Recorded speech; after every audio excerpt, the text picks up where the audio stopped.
Bonjour et bienvenue à tous. Nous revoilà réunis en ce dimanche. Et dehors, on ne peut pas dire qu'il fait très beau, en tout cas sous le ciel français. Et je tiens à souhaiter la bienvenue à tous ceux qui sont là dans notre pays et qui nous écoutent d'ailleurs. Bienvenue à vous. Et nous commençons cet office par le credo de l'Église de Scientologie. Le credo de l'Église de Scientologie. Nous, membres de l'Église, croyons que tous les hommes, quelle que soit leur race, couleur ou croyance, ont été créés avec des droits égaux. Que tous les hommes ont le droit inaliénable d'avoir leur propre pratique religieuse et de les exercer. Que tous les hommes ont le droit inaliénable à leur santé mentale. Que tous les hommes ont le droit inaliénable d'avoir leur propre défense. Que tous les hommes ont le droit inaliénable de concevoir, choisir, assister ou soutenir leurs propres organisations, églises et gouvernements. Que tous les hommes ont le droit inaliénable de penser librement, de parler librement, d'écrire librement leurs propres opinions et de se prononcer, d'écrire ou de s'élever contre les opinions des autres.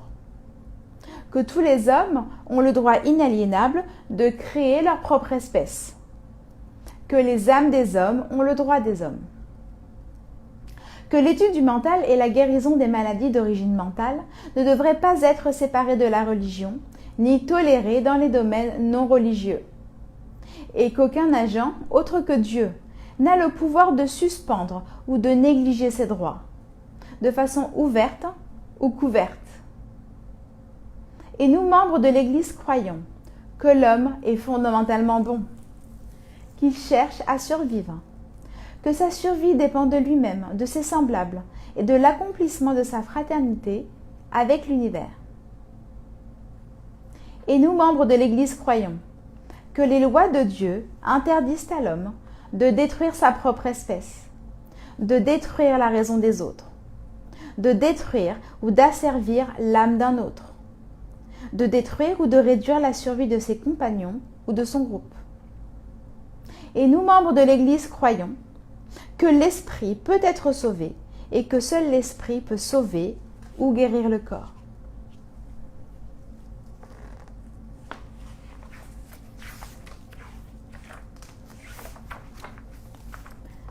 Et comme chaque semaine, nous allons relire ensemble L'intégrité personnelle par L. Ron Hubbard.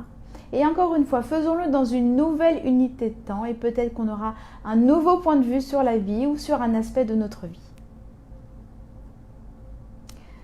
Ce qui est vrai pour vous est ce que vous avez observé par vous-même. Et lorsque vous avez perdu cela, vous avez tout perdu. Qu'est-ce que l'intégrité personnelle ? L'intégrité personnelle, c'est savoir ce que vous savez. Ce que vous savez n'est rien d'autre que ce que vous savez. C'est cela l'intégrité. Il n'y a pas d'autre intégrité. Bien sûr, nous pouvons parler d'honneur, de vérité, de tout cela, ces termes ésotériques. Mais je pense qu'on ne trahirait pas le moins du monde si ce que nous observions était vraiment ce que nous observions. Et si nous prenions soin d'observer ce que nous observons, et que nous observions toujours dans le but d'observer. Et sans nécessairement adopter une attitude sceptique, un esprit critique ou indulgent. Mais certainement en maintenant suffisamment d'intégrité et de conviction personnelle, de confiance en soi et de courage pour pouvoir observer ce que nous observons et dire ce que nous avons observé. En génétique et en scientologie, une chose n'est vraie que si vous l'avez observée, et elle n'est vraie que selon votre propre observation. C'est tout. L. Ron Hubbard, fondateur.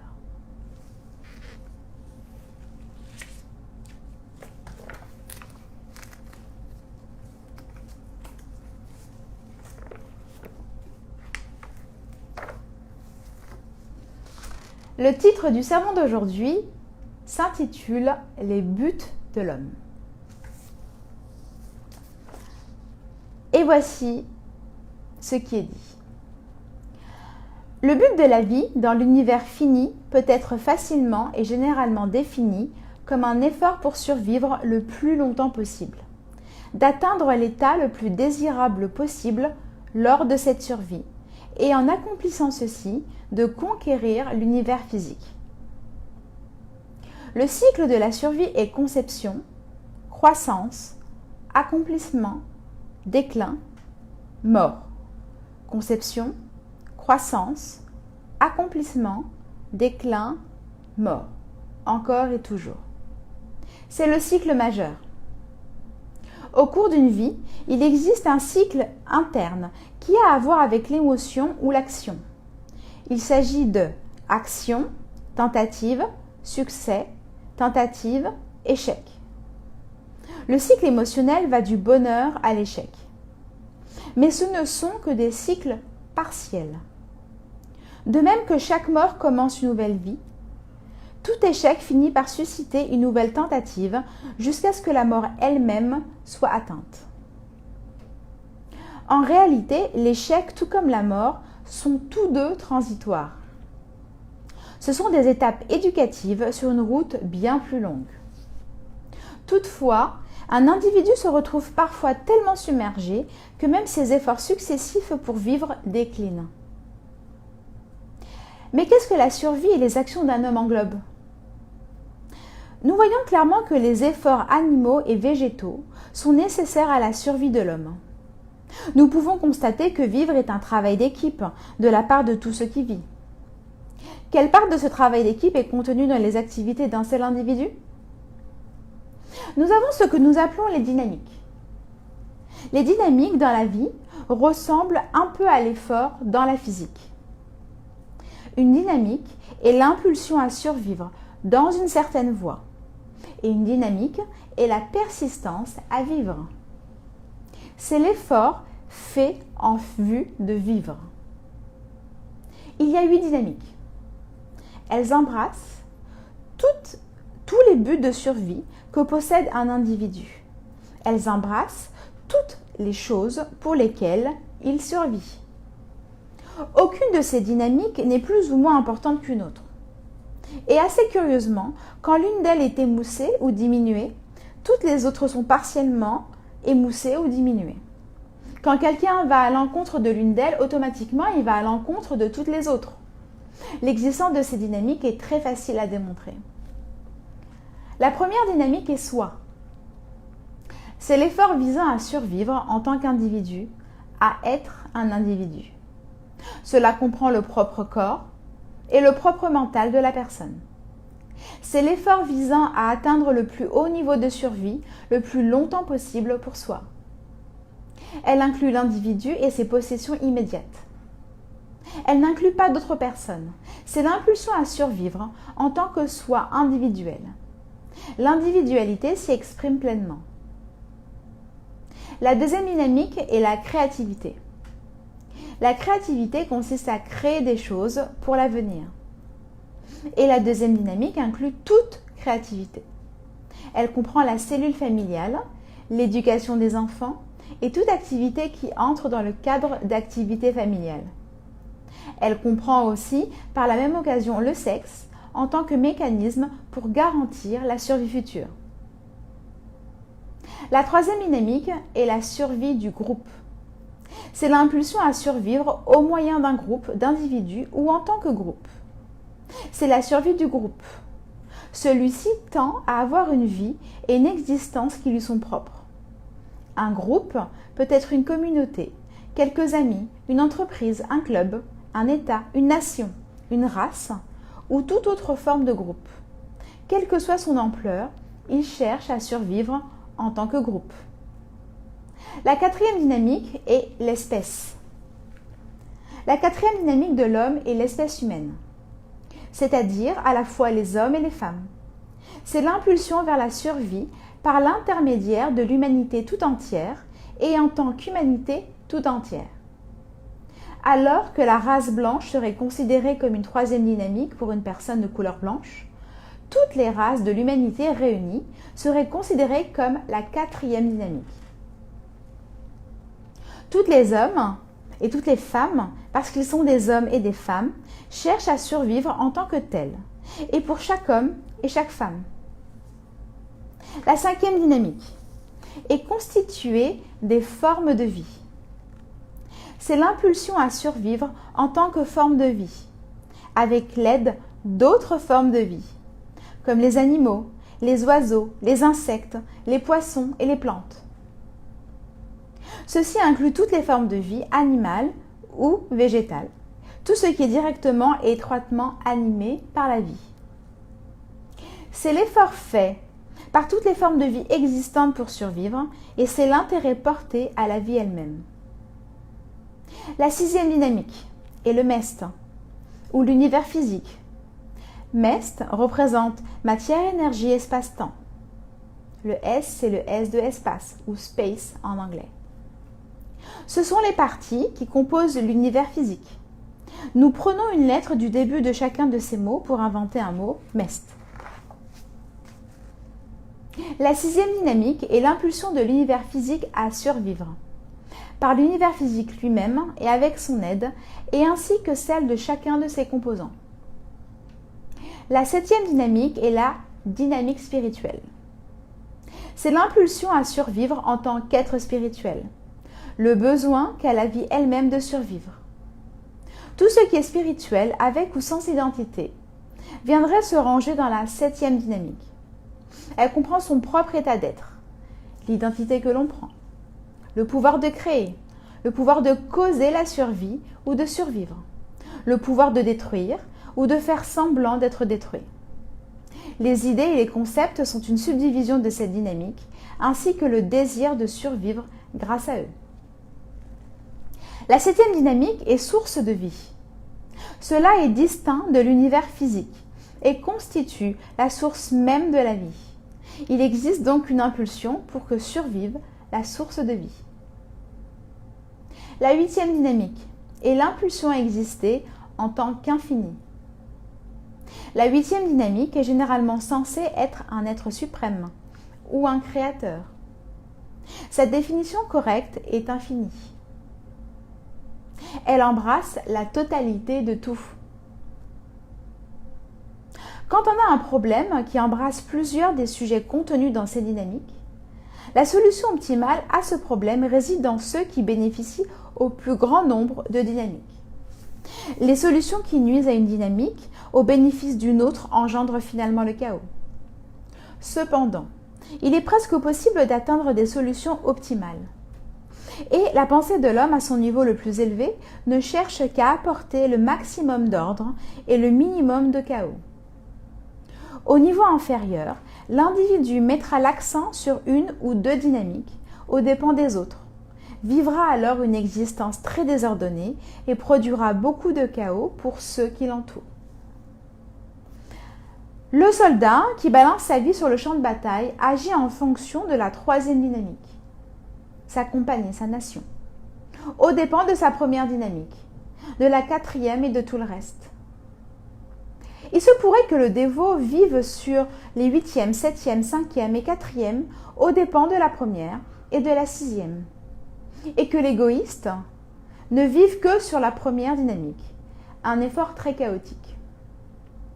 En fait, il n'y a vraiment rien de mal à se polariser sur certaines de ces dynamiques, tant que cela ne met pas les dynamiques en danger d'une façon générale, comme dans le cas d'un Hitler ou d'un Gengis Khan, ou de l'utilisation de la fission atomique pour détruire.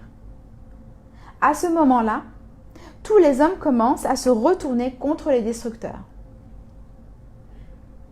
L'individu a pour but, autant que possible, d'être cause ou associé à cause sur toutes ces dynamiques, à la fois, sans devenir effet ou associé à effet sur aucune d'entre elles. Il ne peut pas faire cela complètement, mais le degré de son succès dépend de la mesure où il peut s'approcher de cause et où il peut éviter d'être effet sur chacune d'elles. La survie dans son ensemble est une dynamique, la dynamique unique. Mais survivre se décompose en ces 8 dynamiques. Les philosophies du passé ont insisté sur l'une ou l'autre de ces dynamiques à l'exclusion des autres. Ainsi, de telles philosophies n'avaient-elles qu'une efficacité limitée.